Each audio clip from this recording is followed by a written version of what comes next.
So hi everyone, I'm Vazgen. I'm a partner now at Smartgate VC.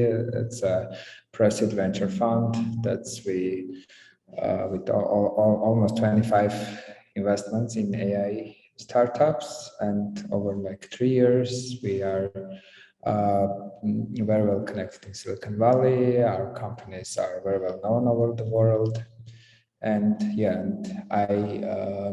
I'm also now working on a research lab called Magical Labs. And yeah, probably some of technologies we're working on you are already using in your products.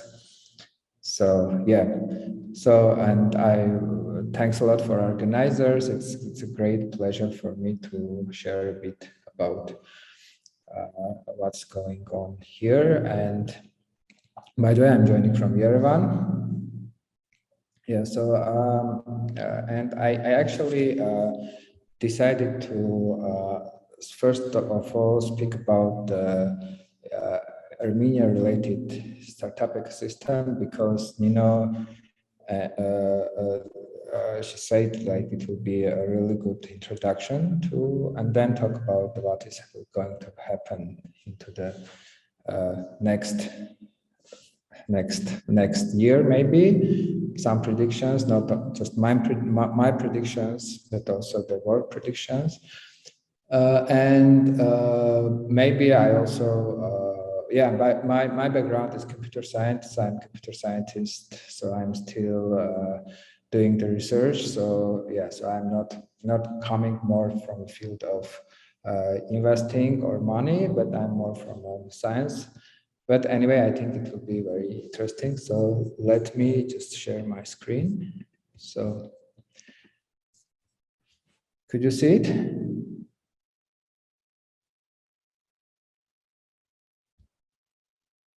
Could you see my screen, guys? Okay. Okay, so yeah, so I will talk about myself. So probably the Armenias. Actually, Armenia is very good positioned for, like, was very good positioned, and this year it got like actually it like long promised this curve. So many years ago, it started when the Silicon Valley companies started to open the branches over Armenia, and so the Silicon Valley and Armenia ties become better and better. So then a lot of interesting programs started, government started to support it. So from 2015 and 2018, the VC and startups started to appear, not necessarily the AI startups, but it was quite of impressive amount. Like for that years, for 3 years, there was about more than 100 million invested for VC money from companies that were originated from Armenia. And then some exits happened. It's not so usually the companies was acquired in United States, but also because the everything was connected to Armenians part and United States part. So these companies, so this was acquisitions. And what happened next? So 2021 appeared. That was a really super exciting year for. So the what I'm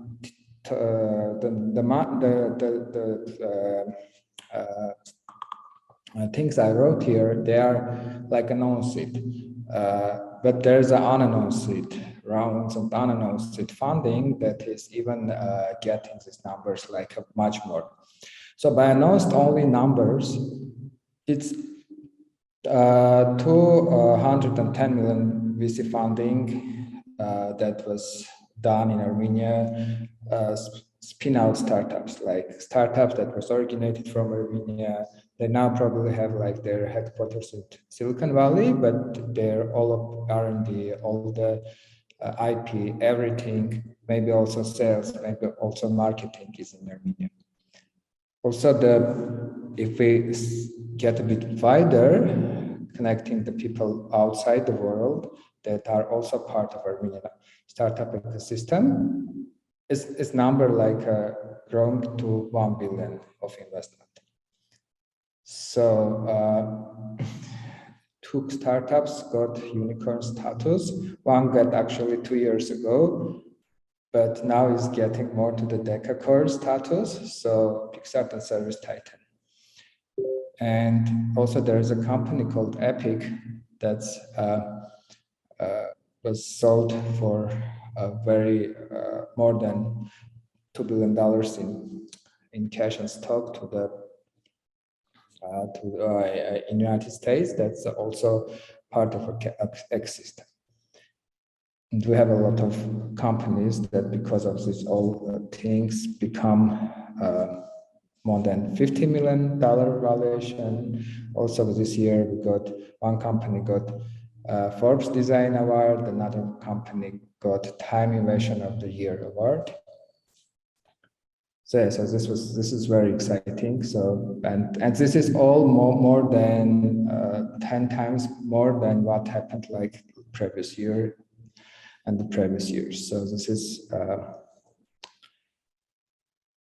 and like this is here I put like a bit of like different like logos that was played in this, like companies that invested, like Berkeley Skydeck, Y Combinator, Foundation Capital, and the other big names, and they were covering all this thing happening.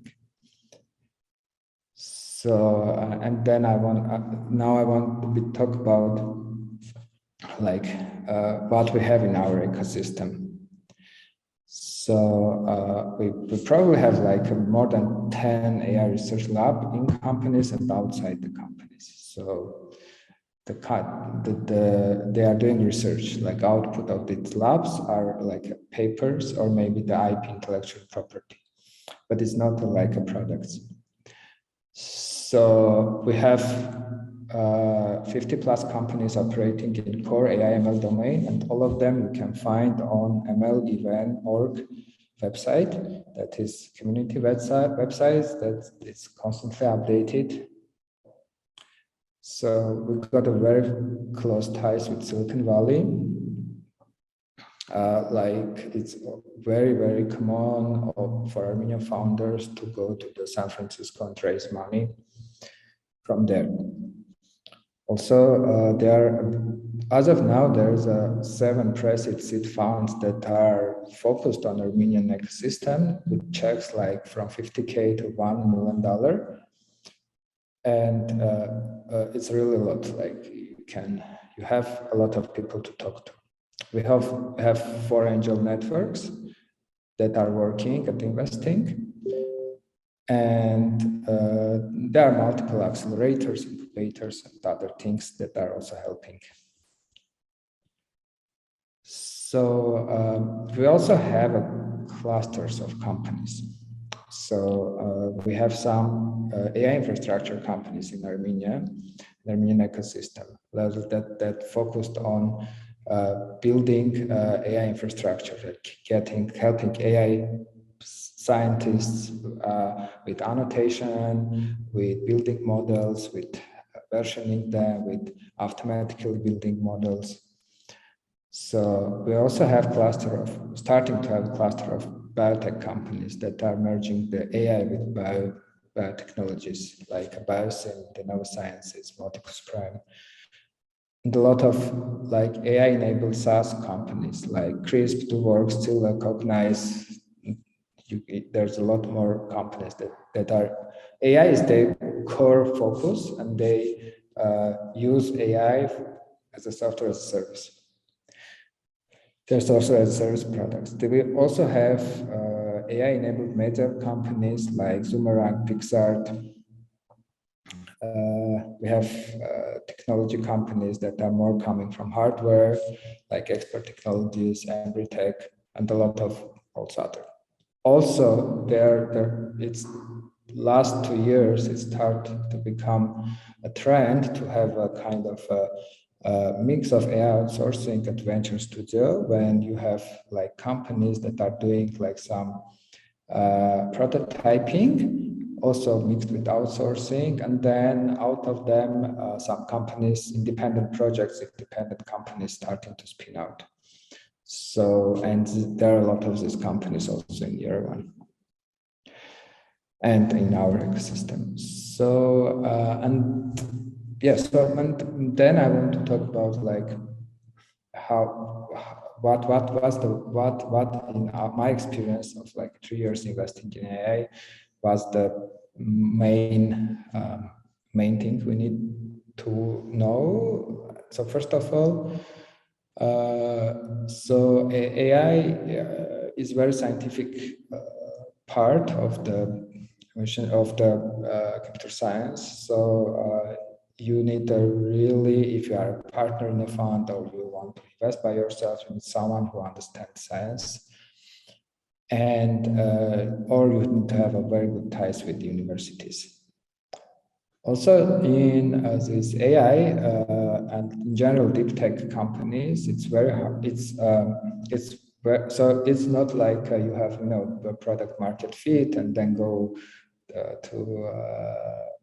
to next things before your product market fit. You probably need to pour money to get your IP developed, and that IP development process can take a lot more time than expected. So if there is a gap between pre-seed and seed rounds in AI-based companies, so investors should be ready for that.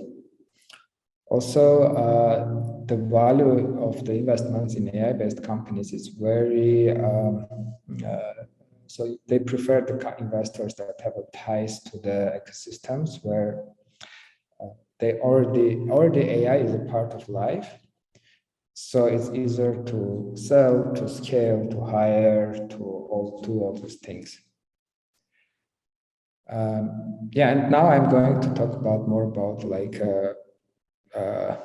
abstract from Armenia, go to the what is.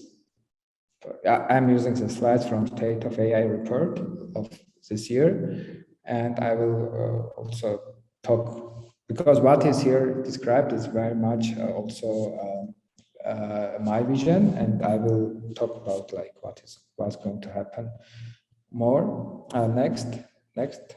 So this is from last year, actually, 2020. So they say what happened, what didn't happen. So one thing is very exciting. That's the AI is getting into the biology. So, and a lot of like first AI, total AI-based drug discovery companies starting to get acquired, starting to get IPOs. And we also see this type of companies in Armenia also happening.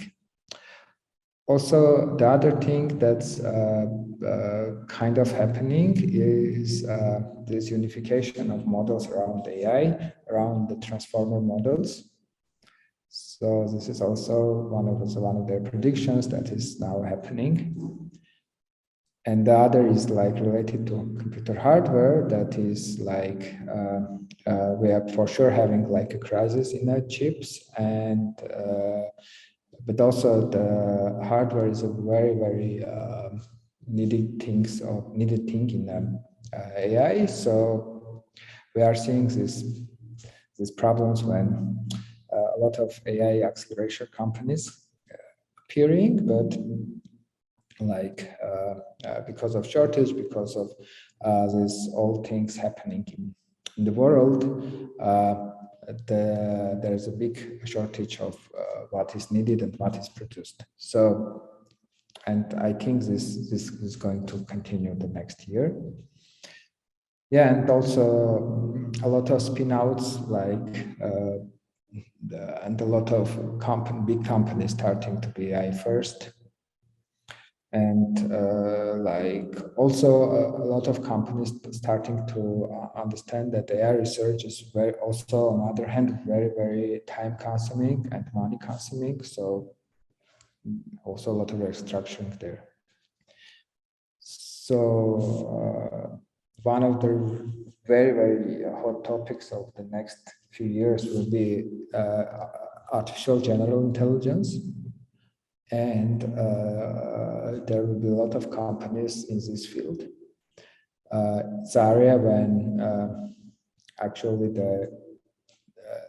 these networks will become will have some common sense. Some of the early things here is GPT-3, the model that can talk like human, like can analyze text like human by OpenAI. So there's a lot of research and a lot of interesting things out of there. So the other thing is going to happen is robotics, and a rise of reinforcement learning applications. We already see this type of things when you see for instance, videos from Boston Dynamics and the other this type of startups. But the more as research is getting better and better in this area, we expect a lot of robotics happening. So as I said, the biotech and healthcare is like in a phase of merging with AI. So there is like a very big merge happening, and a lot of companies in these areas are just will be AI first. Also, a lot of things happening on device processing because of these privacy things, because of the people don't want to share their data on the clouds, because of these hackings, because the laws in Europe and US. So this is another trend that will happen. And also the cycles of creating hardware also starting to be accelerated by AI. Yeah, and also we will see, and as we see now, and in the next slides, we will see a terrific talent shortage. Like you can't even imagine how AI is needed in the world, and how small people are like, well, not too much people are working there. Like talent shortage is one of the main thing that's also will shape the coming years. So like here I went to the talent thing. So yeah, so this is the main like places where AI talent is, and you can see like Brazil and India are hiring like 3x more people like they were in 2017, and like this like a developing economy is starting to even get a piece of research, getting a piece of the other like superpowers like China or US. So and yeah, so you can see that everyone is hiring like in AI, like it's like it's crazy. So the other thing is like also that's a lot of research is connected with elite universities like Stanford, Harvard, and a lot of breakthroughs happening there. And this is and because also big companies that are interested in this research also is in connected to that university. So all this innovation starting to become around these elite universities, and to fight with them or to democratize the AI development. So it's becoming critical to have like elite university or elite AI research capability in some place or in some country or wherever you want to get AI blossoming.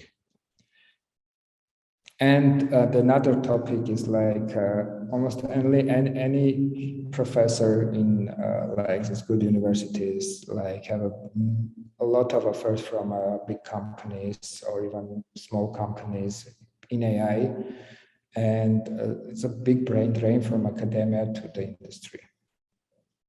So this is another thing that is shaping AI.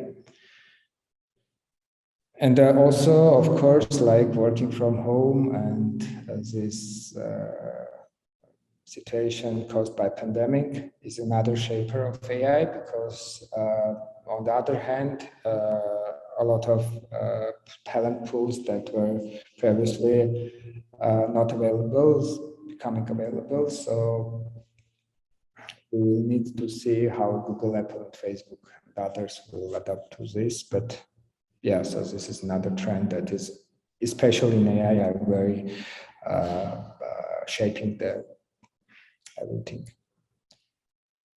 And a bit of like general what is happening in AI. So it's like a amazing amount of money that developed by AI companies.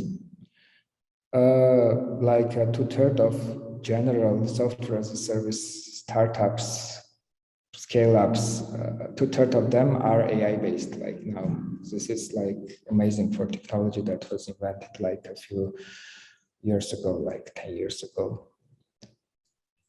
And like this is all the like still the most of the money invested are going to the enterprise software, but like you can see that like also health tech, fintech are going there, and any like a data rich domain becoming the AI domain. Basically, AI is eating the world. So yeah, and also in the world you can see that also the biotech and defense robotics, these areas are also growing. So and this is also caused because of reinforcement learning research getting more and more practical results. Yeah, and also like when you get to the product market fit with AI company, you are growing like crazy. It's very, because like of two things. Like one, it's very hard to compete because it's hard to create the exact same technology. So you are like even if you don't have patent, if you have a good product market fit, you can really use it for your growth. And yeah, this also shows like so many exits and so many value created, like 400 billion, more than $300 billion in the last 12 months. Yeah, so this is basically was it. Thanks a lot. So I hope I get this overview of the and one last remark that I want to say, like this general AI world trend is very in sync in what is happening in Armenia. So, and in Armenia's ecosystem. So that's why I think that the more and more, so this is also like a very good trend, and the more and more companies, unicorns, and this trend will continue no matter what, because the world is going in that way, and in Armenia we were lucky enough to get into this trend. Thanks a lot. So